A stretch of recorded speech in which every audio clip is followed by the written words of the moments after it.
सरसे दी जंग।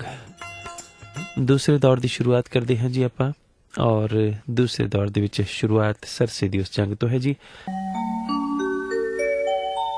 सूरज चढ़े ते फेर हनेर रह जे, कसम रब दी कदे मैं वेखिया नी, छुपे रात ते चढ़नो सवेर रह जे, कसम रब दी कदे मैं वेखिया नी, आदल सच्चे अगे हेर फेर रह जे, कसम रब दी कदे मैं वेखिया नी, गुरु गोबिंद सिंह दी मेहर विच देर रह जे, कसम रब दी कदे मैं वेखिया नी, गुरु गोबिंद सिंह दी मेहर विच देर रह जे, कसम रब दी कदे मैं वेखिया नहीं।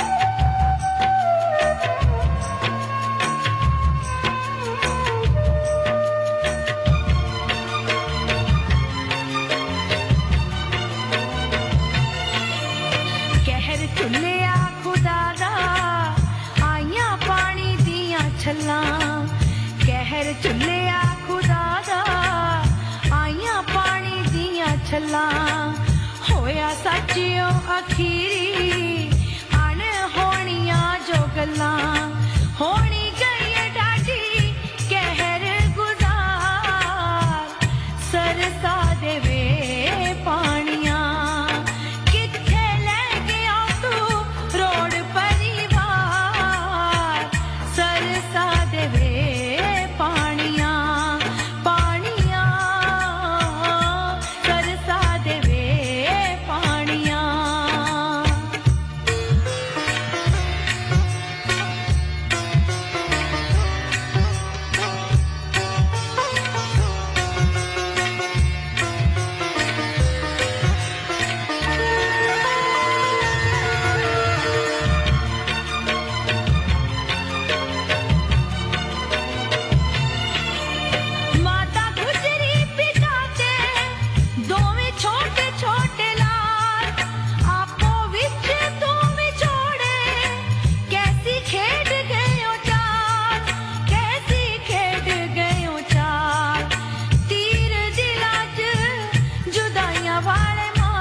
सरसा दे वे पाणियां। चमकौर दी जंग तो पहलां दी यह गाथा है। कवि सैनपत जी सतगुਰਾਂ जी ਦੇ ਪਰਿਵਾਰ ਦੇ ਵਿਛੜਨ ਦਾ ਜਿਹੜਾ ਸਮਾਂ ਦੱਸਦੇ ਨੇ ਉਹ ਸ਼ਾਮ ਦਾ ਸਮਾਂ ਹੈ। ਦਸੰਬਰ ਮਹੀਨੇ ਦੀ 19 ਤਰੀਕ 1704 ਸ਼ਾਮ ਦਾ ਸਮਾਂ। ਠੰਡ ਬਹੁਤ ਜ਼ਿਆਦਾ ਹੈ ਔਰ ਭਾਈ ਸਾਹਿਬ ਸੈਨਪਤ ਜੀ ਕਹਿੰਦੇ ਨੇ ਸ਼ਾਮਾ ਸੂਬੇ ਕੂਚ ਕਾ ਕੀਨਾ। ਸ਼ਾਮ ਦੇ ਵਕਤ ਸਤਿਗੁਰਾਂ ਜੀ ਦੇ ਜੱਥੇ ਨੇ ਕੂਚ ਕੀਤਾ ਹੈ ਕਿਉਂਕਿ ਪਾਤਸ਼ਾਹ ਅਨੰਦਪੁਰ ਸਾਹਿਬ ਦਾ ਕਿਲਾ ਛੱਡ ਚੁੱਕੇ ਨੇ ਔਰ ਉਸ ਵਕਤ ਤੱਕ ਮੁਗਲ ਫੌਜਾਂ ਸਤਿਗੁਰਾਂ ਦੇ ਪਿੱਛੇ ਨੇ, ਭੁੱਲ ਚੁੱਕੇ ਨੇ ਕੁਰਾਨ ਦੀਆਂ ਕਸਮਾਂ, ਮੁਸਲਮਾਨ ਔਰ ਭੁੱਲ ਚੁੱਕੇ ਨੇ ਹਿੰਦੂ ਗਊ ਦੀਆਂ ਖਾਧੀਆਂ ਕਸਮਾਂ। ਭਾਈ ਸਾਹਿਬ ਕਵੀ ਸੈਨਪਤ ਜੀ ਕਹਿੰਦੇ ਨੇ ਕਿ ਉਸ ਵਕਤ ਸਰਸਾ ਨਦੀ ਵੀ ਚੜੀ ਹੋਈ ਹੈ ਔਰ ਪੂਰੀ ਤਰ੍ਹਾਂ ਦੇ ਨਾਲ ਹਵਾ ਸ਼ੂਕਾ ਮਾਰ ਰਹੀ ਹੈ।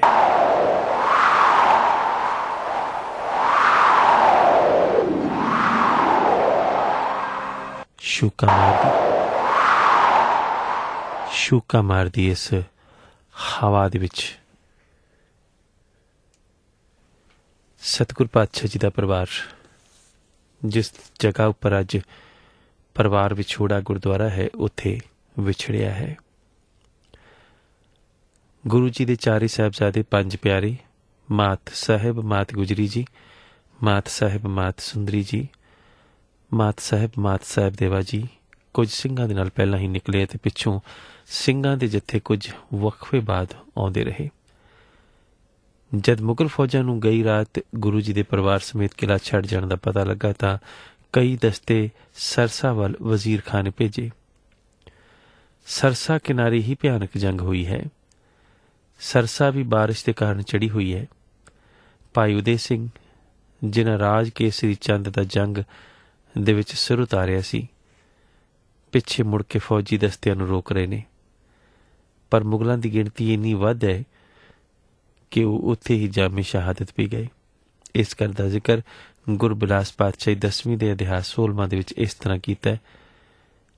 ਕੀਰਤਪੁਰ ਤੇ ਲੈ ਜੁੱਧ ਹੋਈ, ਮਗ ਮੇ ਹਾਥ ਜਾਤ ਹੈ ਸੋਈ।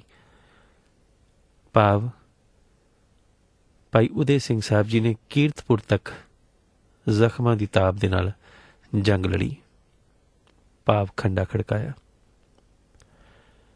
ਉਹਨਾਂ ਦੀ ਥਾਂ ਫਿਰ ਭਾਈ ਜੀਵਨ ਸਿੰਘ, ਜਿਨ੍ਹਾਂ ਦਿੱਲੀ ਤੋਂ ਗੁਰੂ ਤੇਗ ਬਹਾਦਰ ਮਹਾਰਾਜ ਜੀ ਦਾ ਸੀਸ ਲਿਆਂਦਾ ਸੀ, ਉਹਨਾਂ ਨੇ ਉਹਨਾਂ ਦੀ ਥਾਂ ਲੈ ਲਈ। ਭਾਈ ਜੀਵਨ ਸਿੰਘ ਬੜੀ ਦਲੇਰੀ ਦੇ ਨਾਲ ਫਿਰ ਫੌਜਾਂ ਨੂੰ ਠੱਲ ਪਾਉਂਦੇ ਰਹੇ, ਪਰ ਜਦੋਂ ਉਹਨਾਂ ਡਿੱਠਾ ਕਿ ਬਾਬਾ ਅਜੀਤ ਸਿੰਘ ਜੀ ਘੇਰੇ ਦੇ ਵਿੱਚ ਆ ਗਏ ਨੇ ਤਾਂ ਉਹਨਾਂ ਨੇ ਆਪਣਾ ਮੂੰਹ ਬਾਬਾ ਅਜੀਤ ਸਿੰਘ ਜੀ ਵੱਲ ਕੀਤਾ। ਬਾਬਾ ਅਜੀਤ ਸਿੰਘ ਜੀ ਤਾਂ ਸਰਸਾ ਪਾਰ ਕਰ ਗਏ, ਪਰ ਭਾਈ ਜੀਵਨ ਸਿੰਘ ਜੀ ਉਸ ਵਕਤ ਸਰਸਾ ਪਾਰ ਨਹੀਂ ਸਨ ਕਰ ਸਕੇ। ਸਰਸਾ ਕਿਨਾਰੇ ਹੀ ਗੁਰੂ ਜੀ ਨੇ ਪਰਿਵਾਰ ਨੂੰ 3 ਹਿੱਸਿਆਂ ਦੇ ਵਿੱਚ ਵੰਡ ਦਿੱਤਾ। ਬਾਬਾ ਅਜੀਤ ਸਿੰਘ ਜੀ, ਬਾਬਾ ਜੋਰਾਵਰ ਸਿੰਘ ਜੀ ਅਤੇ ਕੁਝ ਸਿੰਘ ਉਹਨਾਂ ਦੇ ਨਾਲ ਰਹੇ ਅਤੇ ਸਰਸਾ ਪਾਰ ਕਰਕੇ ਰੋਪੜ ਪੁੱਜ ਗਏ। ਮਾਤਾ ਸੁੰਦਰੀ ਜੀ, ਮਾਤਾ ਸਾਹਿਬ ਦੇਵਾ ਜੀ, ਭਾਈ ਮਨੀ ਸਿੰਘ ਸਾਹਿਬ ਜੀ ਦੇ ਨਾਲ ਹਰਿਦੁਆਰ ਵੱਲ ਨੂੰ ਚਲੇ ਗਏ। ਉੱਥੋਂ ਫਿਰ ਉਹ ਦਿੱਲੀ ਪੁੱਜੇ। ਮਾਤਾ ਗੁਜਰੀ ਜੀ, ਬਾਬਾ ਜੋਰਾਵਰ ਸਿੰਘ ਜੀ, ਬਾਬਾ ਫਤਿਹ ਸਿੰਘ ਜੀ ਕੁੰਮੇ ਮਾਸ਼ਕੀ ਦੇ ਨਾਲ ਉਸ ਦੀ ਝੁੱਗੀ ਦੇ ਵਿੱਚ ਸਰਸਾ ਕਿਨਾਰੇ ਹੀ ਰੁਕ ਗਏ। ਉੱਥੋਂ ਗੰਗੂ ਬ੍ਰਾਹਮਣ ਉਹਨਾਂ ਨੂੰ ਆਪਣੇ ਨਾਲ ਪਿੰਡ ਲੈ ਗਿਆ। ਇਸ ਤਰ੍ਹਾਂ ਸਾਰਾ ਪਰਿਵਾਰ ਵਿਛੜ ਗਿਆ। ਵੱਡੇ ਸਾਹਿਬਜ਼ਾਦੇ ਇੱਕ ਪਾਸੇ, ਛੋਟੇ ਸਾਹਿਬਜ਼ਾਦੇ ਦੂਸਰੇ ਪਾਸੇ।